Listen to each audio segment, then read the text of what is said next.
mani agye baako paa nie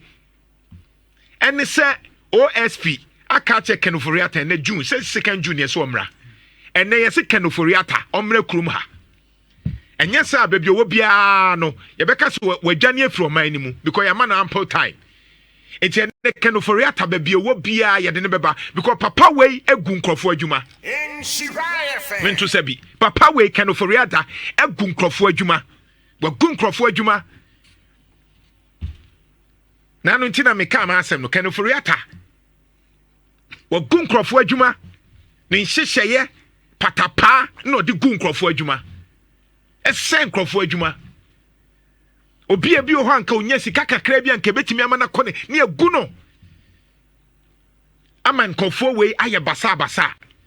paako sindium na ofa workers over 3000 papa wei nhyehyɛ na agu no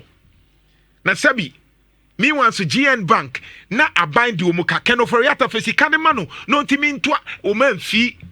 Sedu Agongo onya ahwi o class media onya Sedu Agongo nya ahwi o o woni sika enya so oni sika a time